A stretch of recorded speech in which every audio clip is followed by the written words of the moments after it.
বড় চমক, মিটিঝোড়া ধারাবাহিকে এন্ট্রি নিলেন লাভ বিয়ে আজকাল ধারাবাহিকের জনপ্রিয় এই অভিনেত্রী।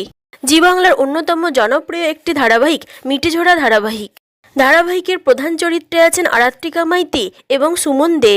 তিন বোনের কাহিনী নিয়ে তৈরি এই ধারাবাহিকটির প্রতিটি পর্ব এখন জমে উঠেছে। রাই এবং অনির্বাণের জুটি দর্শকের ভীষণ পছন্দের। ধারাবাহিকের বর্তমান পর্বে দেখানো হচ্ছে অনির্বাণ রায়ের বাড়িতে গিয়ে ক্ষমা চাইলেও রাই তাকে ক্ষমা করতে রাজি নন। এবার তাদের মধ্যে দূরত্ব ঘোচাতে গল্পে এন্ট্রি নিল নতুন সদস্য। আর এই নতুন সদস্যের চরিত্রে অভিনয় করছেন অভিনেত্রী শ্বেতা চৌধুরী, যিনি এর ঠিক আগে স্টার জলসায় লাভ বিয়ে আজকাল ধারাবাহিকে শ্রাবণের বোনের চরিত্রে অভিনয় করেছেন।